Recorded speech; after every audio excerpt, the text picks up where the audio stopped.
Hello, everybody. It's Monday, November 10th, and this is your Chapo. Just off the top of the show, I will say no more talk about New York City. I know you've been sick of it. No more talk about New York City. But for today's episode, basically, over the last couple of weeks, when we've seen a massive military buildup in the Caribbean and the open threat of a U.S. invasion of Venezuela, and basically, when I began to hear Trump supporters begin to justify this or promote a possible war with Venezuela by invoking the Monroe Doctrine, I knew I had to get this guest back on the show. So to offer a historical perspective on the United States and Venezuela, please welcome back to the show, Greg Grandin. Thanks for having me, Will. So, Greg, like I said, I just want to begin first with, like I said, we're sending an aircraft carrier group to the Caribbean, but this is all in the context of this kill spree that the Trump administration is going on, blowing up these fast boats in the Caribbean, just killing people and then sharing the snuff film with the media to promote what they're doing, supposedly as a war on narco traffickers, which are linked to Venezuela. You gave us a little preview of an article you wrote that's coming out where you described this as sort of government by murder incorporated. So just to begin here, to what extent are we already at war with Venezuela, and what do you make of, like I said, this murder spree? Well, if you look at the U.S. war on drugs, the U.S. has always been at war always been fighting a war on drugs, at least since 1973. And, the thing about, Trump is that he's insisting it's not a metaphor, that it actually gives him extraordinary powers to do whatever he wants. And the thing about Venezuela and the attacks on the Go Fast boats, which started September 2nd, and have accelerated in like any good serial killer. I think forensic psychologists call it when serial killers start to decompose, they start going quicker and quicker in their kills, and that's what's happening. The hits are getting more frequent, and they're expanding out of the Caribbean into the Pacific, and what's interesting about it is that the first one on September 2nd was really designed, I would argue, by Rubio and what one could identify as a war party within the Trump administration that sees Latin America in very ideological terms, that wanted to preempt. I don't want to say a moderate party within the Trump administration, but certainly there was a sector in the Trump administration that thought they could do business with Maduro, and Maduro would certainly sign any contract at this point that Trump put in front of him if it just calmed things down. Richard Grenell, who's Trump's special envoy for special missions. I wish I had a special envoy for special missions. Basically represents Chevron, and Chevron is a company that kind of went along with Chavez. Remember, where Chavez back in the day, his nationalization. Exxon rejected it whole cloth and pulled out and moved its operations to Guyana, British Guyana. But Richard Grenell, just 2 weeks before that attack, got a variance against the sanctions in which Chevron started pumping oil, and it did start pumping oil and sending it to Port Arthur to be refined. And those attacks, those cold-blooded, premeditated murders on innocent people who had no charges brought against them, no allegations, no evidence, was Rubio's bid to preempt the people who thought that they could make a deal with Maduro and normalize relations a bit. So, the bigger picture is, America's firsters don't think the United States should superintend a global world order based on free trade, that the world should be broken up into spheres of interest with different power centers, and those power centers would exert their authority over their hinterlands. And obviously, Latin America is the United States' hinterland. So the Trump administration has to get Latin America into order. But there's a lot of ways you can do that. You could, okay, we'll just deal with whoever's there. We'll sign contracts and we'll just, get them down. Or we could see it the way Rubio and all of those Republican congressmen in Florida see it, as an ideological project to take out Venezuela, take out Nicaragua, take out Cuba, and basically eventually isolate Brazil. Because if you don't have Brazil, you don't have Latin America. Right. And like you bring up Chevron, and obviously the U.S. has been more or less at war with Latin America under the guise of the war on drugs. But where does Venezuela fall into this war, especially considering that they don't actually produce very many illegal narcotics that find their way into the United States of America?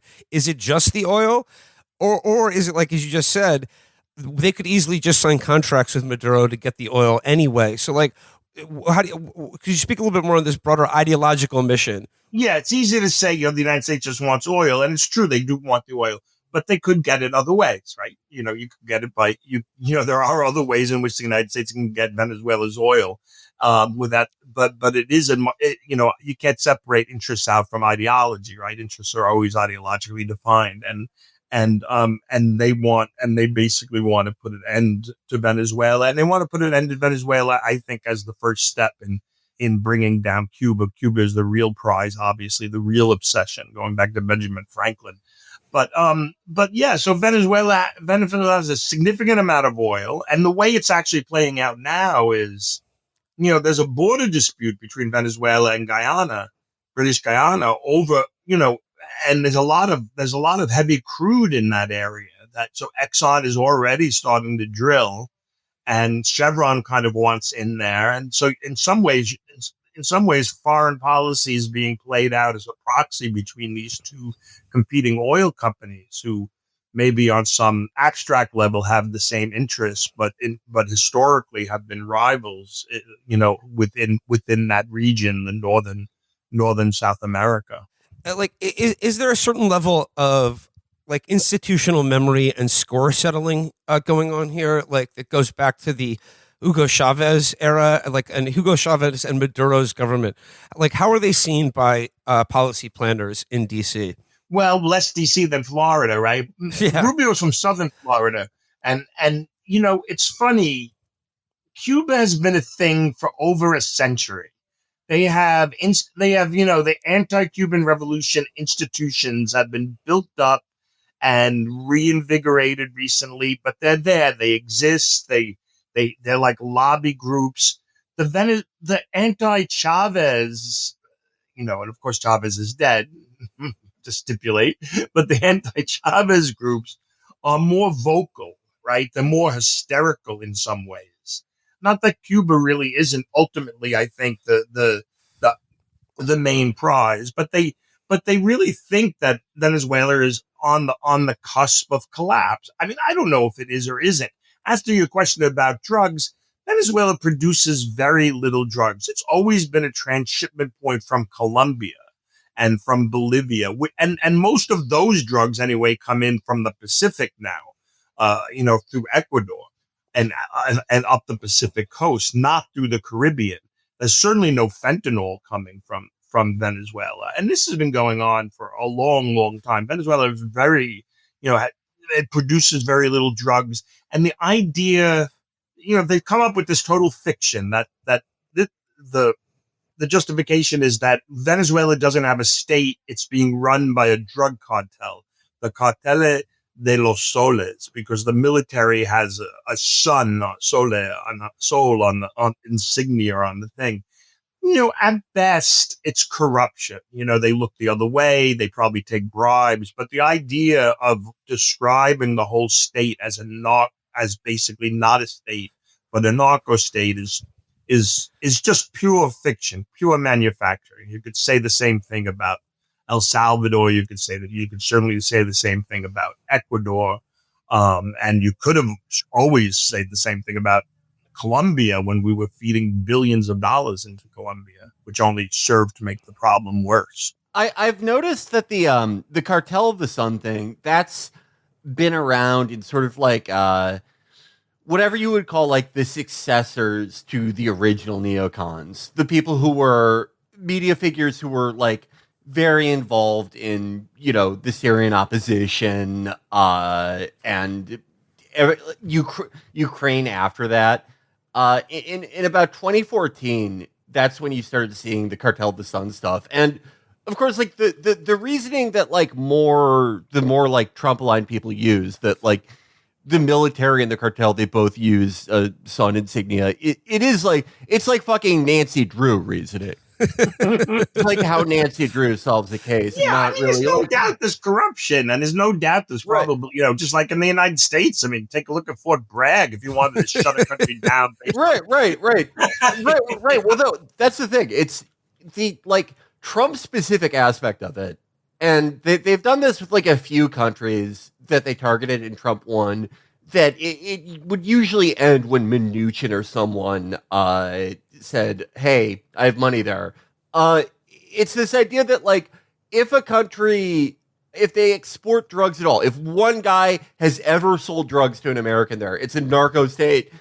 A cartel runs their fucking government. Which, like, okay, if that's true, I have bad news about Israel for you guys. Yeah, I mean, and of course it's the history of it. I mean, what we know is the modern cartels in Mexico were created after Nixon established the DEA, and their first major operation was in northern Mexico with the Mexican military, with this militarized assault on poppy, and this Mexico started growing poppy to feed the market for the returning veterans from Southeast Asia. But it was dispersed, and it was peasant. It was small production. It was peasant production, and it wasn't a highly capitalized industry. The relentless militarized assault that the DEA and the Mexican military launched in Mexico, which turned northern Mexico into something that looked very much like Vietnam, just as Vietnam ended. Going after small peasants, disappearing peasant activists. It had the effect of creating the first cartels. Like the very first cartels were created as a result of the United States' drug war. And now we're fighting those cartels. And then, of course, a different episode, like Plan Colombia, all that had the effect of, that didn't do anything to stop cocaine coming from Colombia. Twice as much cocaine is grown in Colombia than at the beginning of Plan Colombia, and twice as much land is dedicated to cultivating coca in Colombia than at the beginning of Plan Colombia. All it did was break up the transportation cartels that were relatively stable. I'm not saying they were pacifists, but it wasn't insane violence. But when you break up the transportation cartels, you put a high premium on gangs in Central America and Mexico and would-be cartels to establish territory and routes through these spectacular acts of violence. So new cartels emerge, more violent, that emerge out of that phase of the war on drugs, the Plan Colombia war on drugs, which fed $13 billion into what was undoubtedly a Colombian state that was interpenetrated by drugs much more than Venezuela is, or has been, or if it is even. I mean, this raises an interesting point. And in the article you sent to us, you give a brief history of the war on drugs, which at this point might as well be the American 100 Years' War. And It may seem counterintuitive, but like, to what extent has the goal of the American-led war on drugs been to facilitate the steady flow of narcotics into the United States by empowering most of the people who produce and traffic drugs in Latin America? Yeah, I mean, the war on drugs there's lots of different motivations for it, right? There's always been a very close association between both drug production and drug interdiction with right-wing politics, with anti-communist politics. This goes back to Hoover and the FBI using drug interdiction to discredit, what they imagined to be subversives or the police morality and whatnot. But then under COINTELPRO, it became explicitly directed at the peace movement, at the at the civil rights movement, at the Black Power movement, and then of course there was the intertwining of drug production within Latin America with drug interdiction. So it was a common dynamic is that repressive military governments would use the CIA to come to power. Then they would facilitate the cultivation of coca, and then they would start taking DEA money in order to fight the drug war at the same time. So, and so you had this, a very tight kind of intertwinement. And this really took off after the Cuban Revolution, when Castro and the Cuban Revolution ended Havana's nodal function in the Caribbean as as which would brought together this an international drug trade routes, which went from Istanbul to through the Middle East and Italy. It was all set up by Lucky Luciano, and after World War II, when it was working with the CIA on anti-communists to stop the communists from coming to power in Italy in 1948. But when Castro ended, all of he had the effect of broadcasting these gangsters all into Latin America and into Florida, where they were incorporated into the CIA. I mean, you could really fall down a deep state rabbit hole here, but it's all true. I mean, it's been documented by people like the 60 Minutes and Bill Moyers, as well as more marginal reporters, at least vis-a-vis the establishment. Like the specific character of the war on drugs in terms of like the drugs that are being imported changes. And like for, cocaine to heroin to crystal meth. And now the big thing is fentanyl.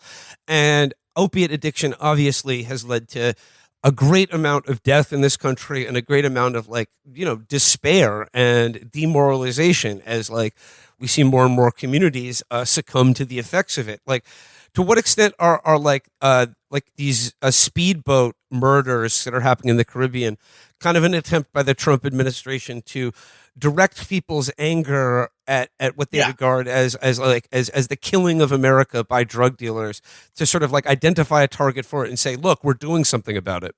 Yeah, I mean, the drug war was always part of the culture war, and it was always, right from the beginning with Nixon. I think it was John Ehrlichman who gave that interview. He said where they came up with drugs as a way you couldn't outlaw people's political beliefs or their skin color, but you could outlaw drugs, and that's the way they came out. They did it intentionally. They go after black communities and destroy black communities. And so it's always been part of the culture war. But what you see with the rise of the opioid addiction in areas that are the Republican white rank and file base, you see people like J.D. Vance, irresponsibly but persistently ginning up a sense that their pain and their suffering is the result of the betrayal by elites, and certainly the idea that we're gonna murder at will, even though obviously the people piloting those go fast boats aren't globalists. They're not George Soros's son, but still it's the idea of we're avenging the suffering of Appalachia to the opioid addiction. I mean, they're not bombing the Sackler family house, that's for sure. And they're not, and also, it's a degree of empathy that nobody's ever shown for African American communities, during the worst of the crack epidemic. Another thing I've noticed about this latest iteration is that you said that Trump more or less views the war on drugs not as a metaphor, but as a literal thing that empowers him to go to war even without the express approval of Congress. I mean, he has made comments recently that he's saying, well, I don't think we're going to necessarily ask for a declaration of war. I think we're just going to kill people that are bringing drugs into our country. Okay, we're going to kill them. They're going to be dead. And in addition to that, this is just something from The Atlantic here. It says here, in addition, U.S. officials reportedly told the New York Times last month that the Trump administration had secretly authorized the CIA to conduct covert action in Venezuela. Doesn't this sort of undermine the whole point of secret covert action when you go in? Usually the New York Times has to work pretty hard to break that story, but it seems now that they're just being told by the Trump administration that they are undertaking covert action in Venezuela. I know. It's as if they put out a flash, in 1972. We've authorized covert action in Chile. And we've authorized covert action in Guatemala in 1953.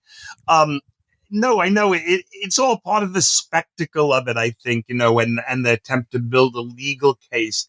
I mean, the irony of it is that, Trump's predecessors have built the legal case. It was George W. Bush that united the war on drugs with the war on terror and claimed that the authorization for the use of military force gave him the right to use the military to go after for drug interdictions. There's been no shortage of using the U.S. military for drug. I mean, Trump is doing nothing new. The speedboats are new. The murder, and then the passing around the snuff films in the form of the video things, that's new, and that's all part of the spectacle. But every president before him declared that, used the military. I mean, like I said, the DA in Mexico was waging, Vietnam's second act in late 1973. A couple of months after the last combat troop was pulled out of Vietnam, the DEA was, running a scorched earth campaign in northern Mexico with the Mexican military. So, a lot of this stuff isn't new. But Trump does what Trump does. He turns it into spectacle. And other presidents have claimed all of these powers to fight the war on drugs. So, but they present it as if, that's the title of the essay that Tom Dispatch, the great Tom Dispatch is sending it out on Thursday, I think, is, escalating the escalation. Every president escalates the war on drugs. Trump is just escalating, a perpetual escalation.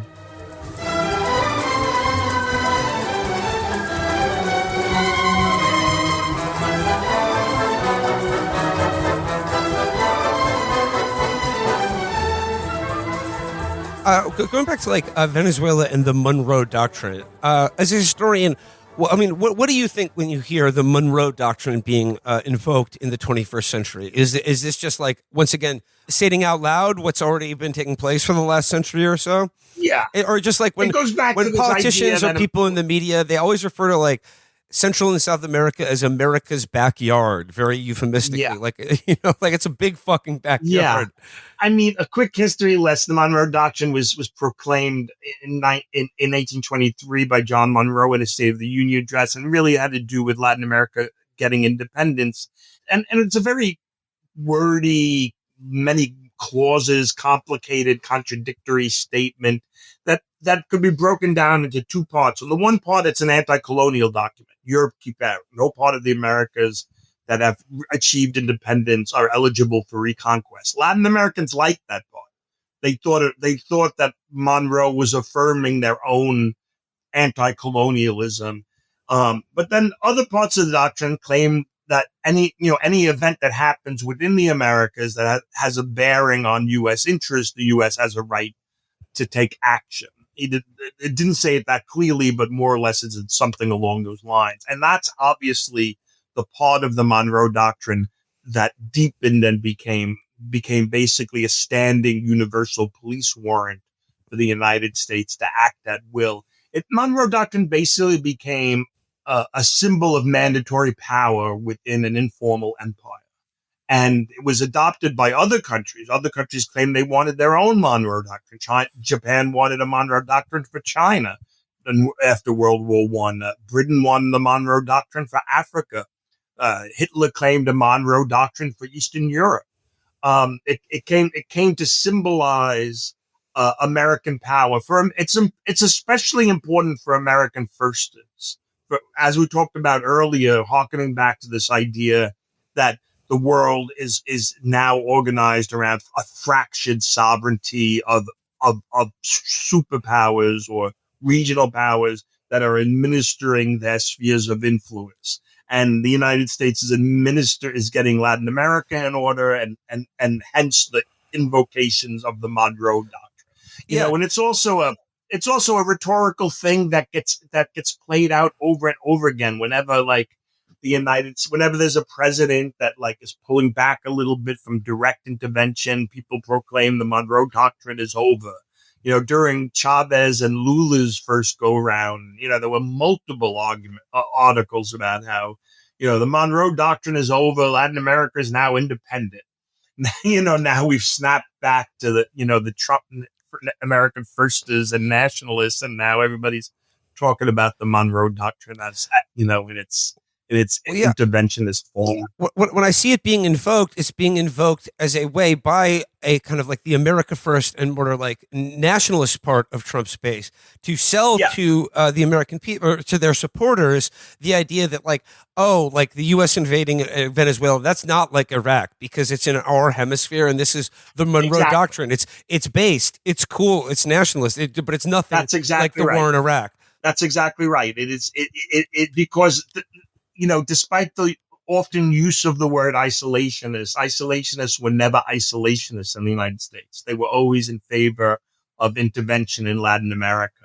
And Latin America, in some ways, is a kind of crucible. It is the United States' entrance into the world. It turns isolationists into internationalists. So on the run up to World War II, even isolationists who wanted to stay out of the war realized the United States had to set up defenses in Latin America, and it was a short step from that to being a full on isolation internationalists.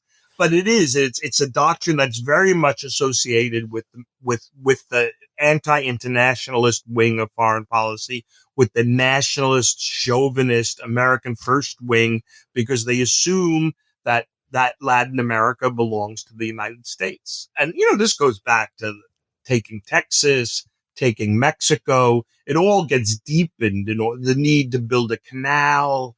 It actually, Monroe doesn't even take the name Doctrine until the 1850s, when the United States is starting to look for a site to build a canal in Central America, and it's competing with the British over where that canal will be. And then all of a sudden, what was like a couple of random paragraphs in an 1823 State of the Union address became the Monroe Doctrine. Right. So, going back to the history of Venezuela in particular, like the Maduro government and Chavez before him, they view themselves as heirs to the Bolivarian revolution, and like the Bolivian military is often referred to as the Bolivarian armed forces. So, like, yeah, how does Simon Bolivar and his war of independence from Spain, how does that history shape the context of the current government of Venezuela and its relations to the United States? Well, Bolivar became a symbol, right? And Bolivar was born in Venezuela. He was one of the first revolutionaries. Latin American independence took place. There were multiple fronts, multiple wars, multiple independence movements in Mexico and in southern South America. But Bolivar led the one in what's now Venezuela and what's now Colombia and what's now the Northern Andes.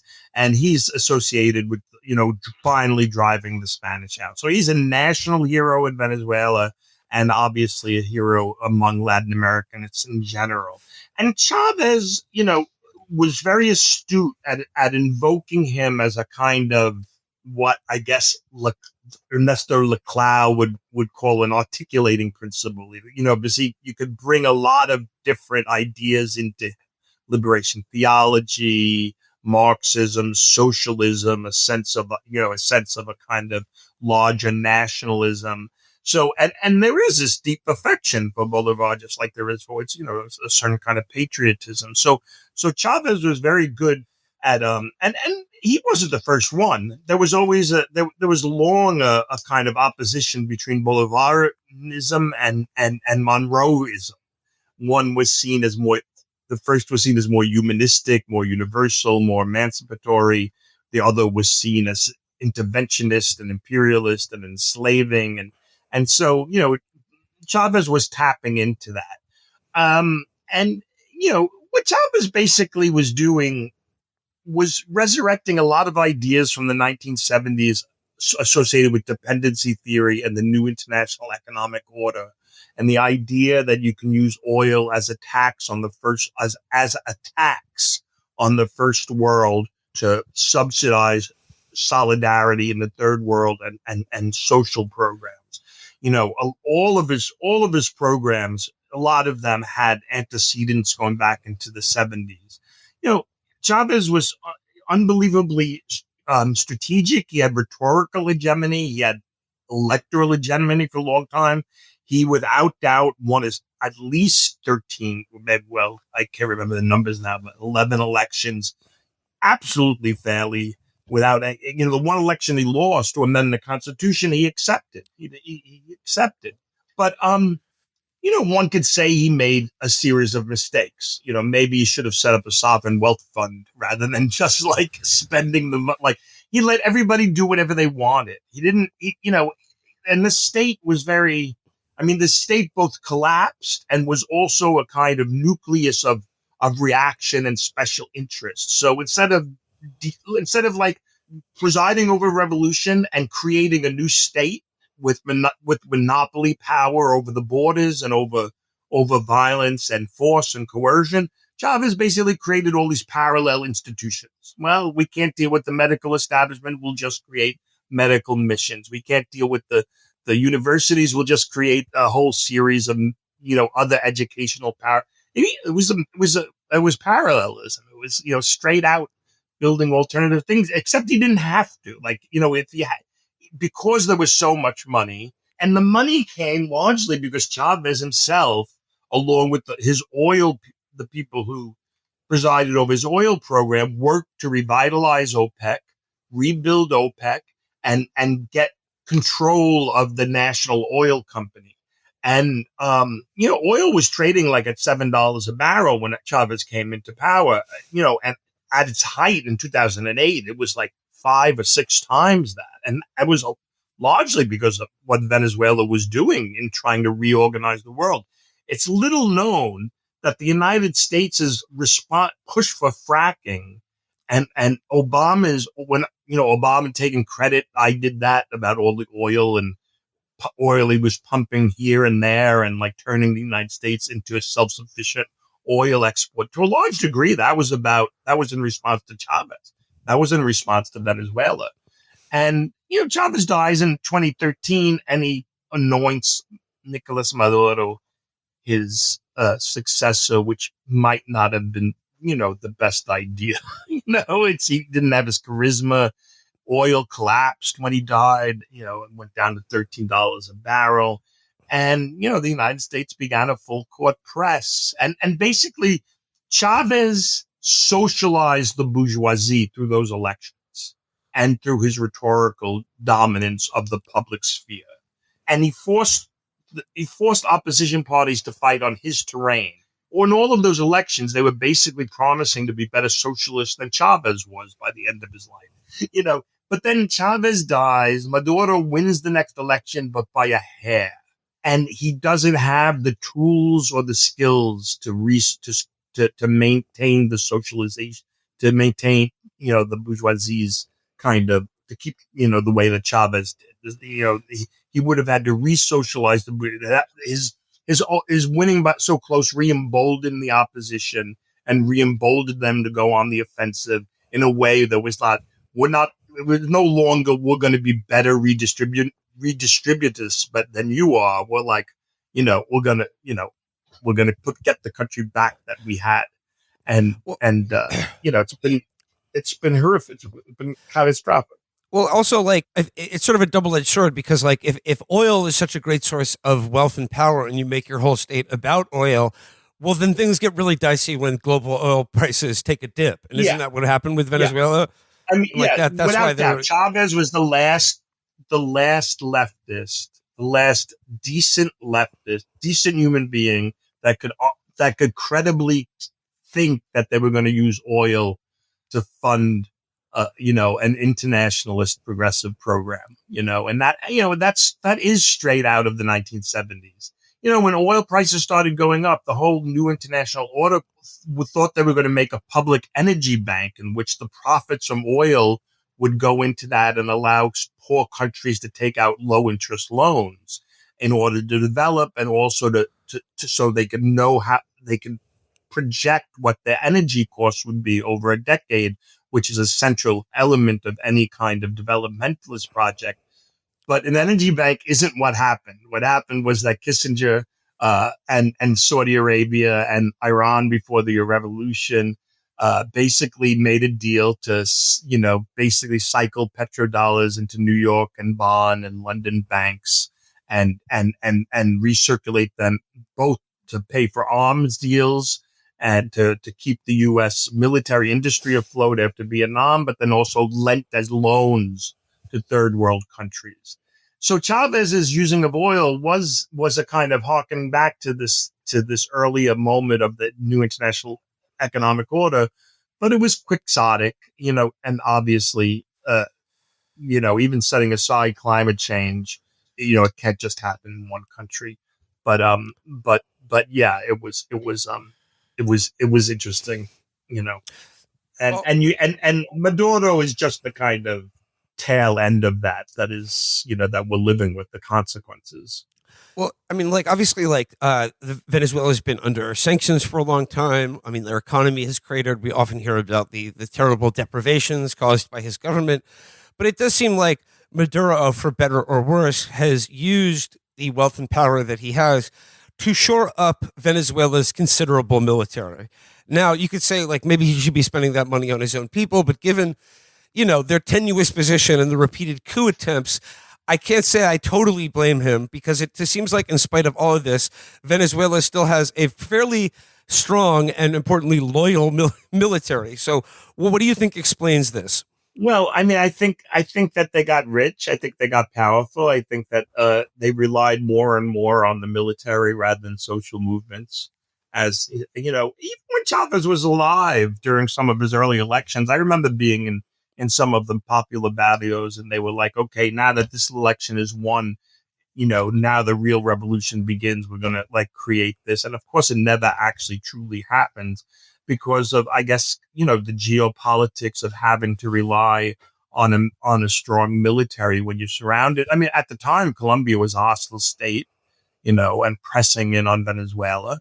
And you had the Bush administration, then you had the quieter imperialism of the Obama administration, which placed sanctions on Venezuela, and then it was ratcheted up by Trump, and then by Biden.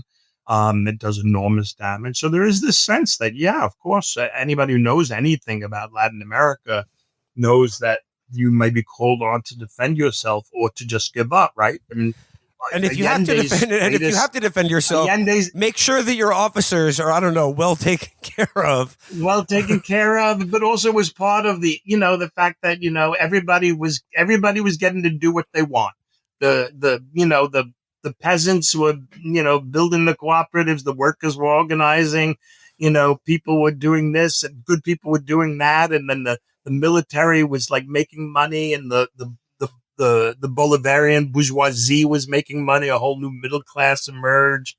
You know, it was, you know, I made that joke that Bret Stephens keeps on quoting as an indication of the immoralism of the left, where I said Chavez, in his obituary in the Nation, I said it wasn't that he was too authoritarian. He wasn't authoritarian enough. What I meant by that is that he should have built a state. He should have built a state rather than a series of parallel institutions to a decayed state, you know, and he didn't, you know, and maybe in retrospect, he should have been like Norway and built a sovereign wealth fund and been a little bit more, you know, but whatever. It was, you know, people loved him, and he was spending money on healthcare, and he was spending money, but obviously it couldn't last. And it didn't. Thinking back to the first Trump administration. Now, the last time Trump was in office, there was that incredibly embarrassing coup attempt where, like, the guys all got arrested, and Maduro was, like, showing their U.S. passports on Venezuelan national TV. I mean, first of all, how are you going to send the guys to do your coup into the country with their U.S. passports? I mean, that's insane. But, like, do you think the memory of that embarrassment is, like, sort of, I don't know, kindling a lot of this bloodlust now, that they want retribution for how badly they were humiliated on the last go around? I don't know. I don't think Trump even remembers. Do you think Trump remembers that? I mean, I think Marco Rubio does. I mean, Rubio might. It doesn't seem, nobody talks about it. It's like down the memory hole, right? Nobody even talks about it. I think they're just trying for part two of you know, a continuation. You know, it was a circus. Remember the whole, we're going to recognize Juan Guaido and he's the president. Yeah. And, you know, he's running around on his motorcycle around Venezuela telling everybody he's the president. Nobody's listening to, you know, he's, you know. So and then they give that up. I don't know exactly what the official policy of the United States not recognize. I don't know if it still recognizes Juan Guaido. Well, they have a new so figure. There was so much craziness during that first term. Like, I don't know what they remember. I don't think they feel humiliated. Guaido, I'm sure, has been forgotten about, but There's sort of a new figure, the lady who just won the Nobel Peace Prize, more or less for saying, "Please, Donald Trump, invade my country." I mean, first of all, could you give us some background? Like, who is this person, and what do you make of her? She's been involved in anti-Chavez politics since the beginning. She's a symbol of oligarchic intransigence. She was involved in the 2002 coup, which, of course, failed and had George W. Bush's backing. She represented a face of the oligarch. Remember, I said that there was that Chavez socialized the oligarchy and its political expressions, tried to kind of mimic some kind of democratic socialism. Yet she wasn't part of that. She didn't think that she represented the most intransigent and divisive, and she wasn't polarizing just against these Chavismo. She was polarizing within the opposition. She comes from a wealthy family involved in, I think, electrical engineering and metalwork, and became a symbol of this kind of oligarchic opposition to Chavismo. And then and as the opposition moved after Chavez died, and the opposition moved away from its earlier more moderation and moved back toward Machado's vision of a kind of of a restoration of the rightful class, she became rose in power. And like a lot of these people, they rely on foreigners to prop up their power, mostly the United States. And that was what was so shameful about why I don't really understand what the Nobel Committee was thinking, because you could find, setting aside like the doctors who work in Gaza or the women who are fighting not to be put in prison for having miscarriages in El Salvador, you could probably find more moderate faces of the opposition within Venezuela that they could have given the Nobel Peace Prize to. I mean, if for whatever reason the Nobel Committee felt like Venezuela was the thing that they had to focus on, but instead they just gave it to somebody who is like, has now endorsed those murders in the Caribbean and murders in the Pacific, and basically has endorsed the argument that Venezuela isn't a state run by a corrupt military government, but it is a state run by a cartel, and Maduro is a kingpin, and they could treat him the way they treated Manuel Noriega in 1989. Except only Venezuela is bigger than Panama. Yeah. Venezuela, it's quite a different kettle of fish than Panama or Grenada, right? Like Venezuela is a much bigger country, and it has, a considerable military. And I guess I bring this up. Dick Cheney died last week, and I guess I bring that up in light of the prospects morning of Mamdani's election. Yeah. Every document of barbarism is a document of civilization. So Dick Cheney may be gone, but his shadow looms large. And I guess I bring this up in light of the prospects of a U.S. invasion of Venezuela. And like with Iraq and Afghanistan, I have no doubt that the U.S. military still retains considerable ability to kill large numbers of people, destroy infrastructure, and possibly topple Maduro's government. I don't think that's a given, but like, given where the United States is right now, like, are we any better equipped now to achieve an actual victory in terms of like a tactical, strategic, or political sense, or deal with what is sure to be a grinding guerrilla war and counterinsurgency that is likely to arise should we actually put boots on the ground in Venezuela? I don't know. I mean, look, what do I know? It's much different. Panama was something akin to a surgical strike. It was the application of the Powell Doctrine that we had to get in, know what we were doing, and get out. They sent 30,000 Marines who were already practically stationed in Panama in terms of the Panama Canal Zone. They, they had allies within the Panama Defense Forces, and Noriega didn't have a chance, and it was a small country, and they were in and out quickly, and then Bush, that was the first step to the road to Iraq, because it was the first real major intervention that was justified not in the name of national security, but of and not just in terms of drugs, but in terms of bringing democracy to the people of Panama. Venezuela is a big country. Things are bad, though. People are hungry. I don't know how much people are going to be loyal to Chavez. I mean, I'm sorry, to Maduro. It's a big question. The United States, though, also seems a little bit inept. I mean, did you read about that Gerald Ford carrier they're sending? Yeah. That was the next thing I was going to bring up. And traveling a trail of like radiation. Well, yeah, there is an article I wanted to bring up about. I mentioned that we're moving this like a huge amount of military resources into the Caribbean, including our But we're latest. slowing it down too. I think they're slow. They're not getting there fast. And Trump does seem like he's backed away a little bit from some of the rhetoric. I mean, it seems like they don't know who they want to bomb: Mexico, Venezuela. Now they're picking on Colombia, right? I mean, now they're trying to say that Petro is the head of a cartel in Colombia. Well, I did want to bring up the aircraft carrier thing because one of the ships that they moved was the USS Gerald R. Ford, which is like the newest and latest iteration of the U.S. aircraft carrier fleet to replace the old Nimitz class. And first of all, don't you think it's funny that it's named after Gerald Ford and the thing is like a lemon, like the toilets don't flush and like basically nothing works? Saturday Night Live scenes of tripping down the stairs. Yeah. Yeah, it was delivered a disaster. Apparently, I mean, I don't know.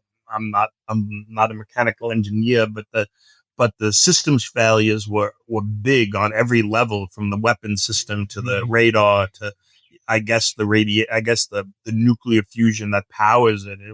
It's been one disaster after another, and it's delayed the delivery of the second carrier in this class, the Kennedy, which was, and it was way over budget. And it just seems like a symbol of, I don't know, it seems like a symbol of what like Hegseth intuitively knows is wrong with the U.S. military, but because he's such a crazy Christian nationalist, he focuses on like not, shaving instead of reforming the procurement, the procurement procedures of major military crafts. So it is a symbol. I don't, they have battleships and they don't have enough troops to launch an on the ground invasion of Venezuela. I think maybe they hope that the military will turn against, maybe they'll bomb. I don't know, but I don't think there's going to be a lot of stomach for bombing, any major civilian population. So that strikes some military operations. I don't think that Venezuela is a target rich country to bomb. It's not like they have a nuclear installation they have to take out or weapons plant. So, I don't know what it does seem like Bush is backing away a little bit from that, even though, Trump, you just mean? last, yeah, I can't, it's all the same. It's all, yeah, Trump. Well, yeah, it does seem because like Trump does out of all whatever skills he does have, he does seem to have some sort of instinctive capacity to read the room, and that's why I think these fast boat attacks and their advertisement of it is him sort of nibbling around the edges, and like his public statements are like, maybe I'll do it, maybe I won't tell you, I don't know. Yeah, but like it does seem he has some sort of instinctive, at least awareness that he doesn't want to be seen as a loser on the chances of like an invasion of Venezuela and it going poorly, and as well as the like the U.S. population's rather, I don't know, that we don't want to see our soldiers dying in a conflict like this. Like it seems he's sort of boxed in a little bit, like, and he wants to just do just enough. But like maybe like exert it's not going to be Libya, right? It's not. Yeah, it's not going to be Libya. Complete disaster. There's any number of nightmare scenarios that could happen. I mean, I don't think there's going to be like an insurgency in defense of Maduro, a kind of thing. But, there could be total chaos in setting up an alternative government because the opposition hates each other. So I don't know who they think they're going to put in charge. And, they might declare victory quickly if Maduro falls and some other general takes his place that's less aligned with the Bolivarian movement.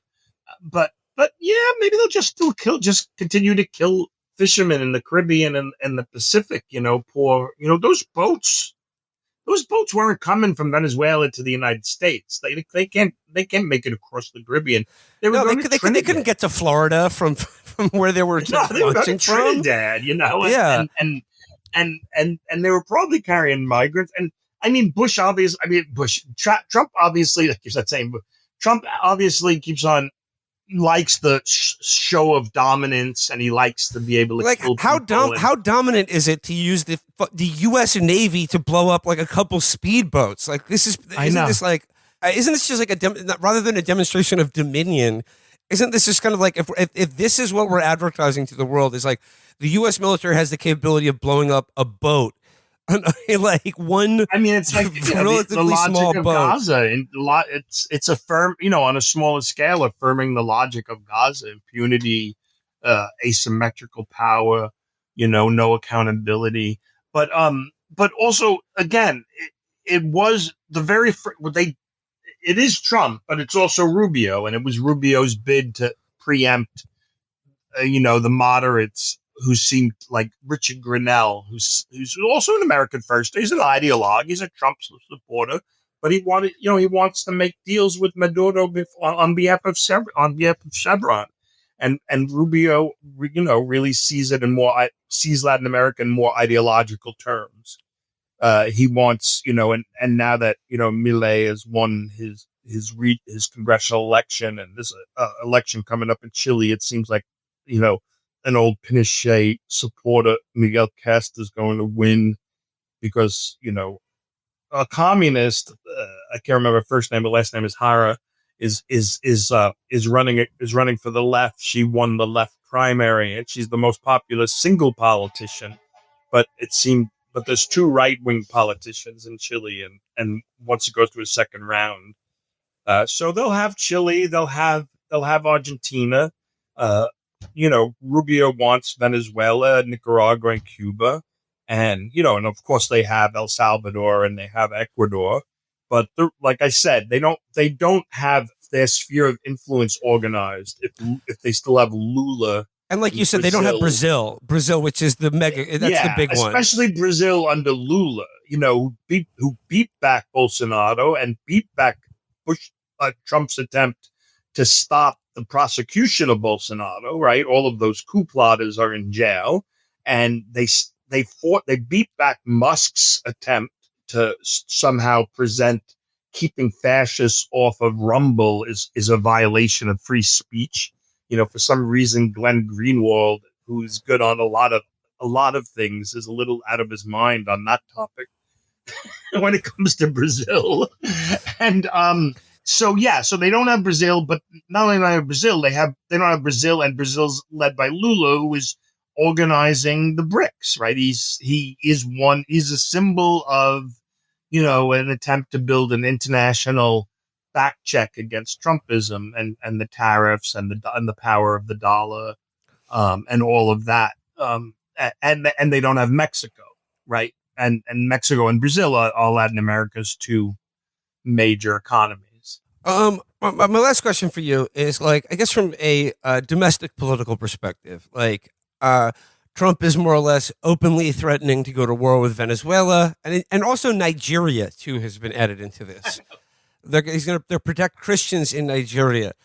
Obviously, like, there's always some Congress will always say, "Oh, you have to ask us before we give you the authority to do this." But like, look, the Democrats just had a good election night last week. But like, what does it say to you about the fact that like the issue of Donald Trump's promise of invading two additional countries now is entirely absent from political debates in this country in terms of like the Democrats as an opposition party? What does that say to you? Well, what it says to me, it's to the degree that liberals are still very much lead the discourse in terms of what constitutes opposition to Trump. It's still very much domestic focused. Still very much, I mean, this is nothing new, right? Like when they wanted to impeach Richard Nixon, they tried to get a couple of articles of impeachment there about the illegal war in Cambodia, and the Jacksonian Democrats, the Scoop Jackson Scoop Jackson, Henry Scoop Jackson, yeah, hit the Democrats, the Cold War Democrats basically forced those articles of impeachment out and made it a totally domestic affair.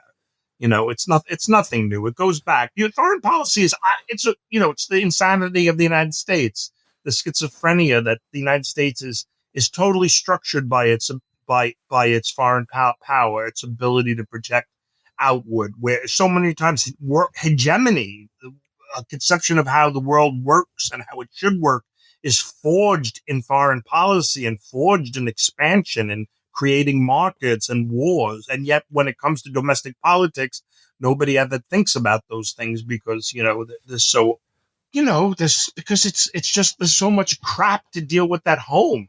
It's as simple as that. It's like, who could keep track?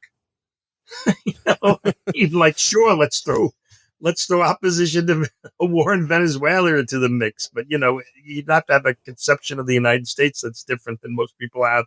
Most people, all politics is local, All right. We'll leave it there for today. Greg Grandin, thank you so much for your time and your perspective on Venezuela and Latin America. As always, thanks for joining us. And please check out Greg's book, America, America. Thanks, Will. It was always great. Always great speaking with you guys.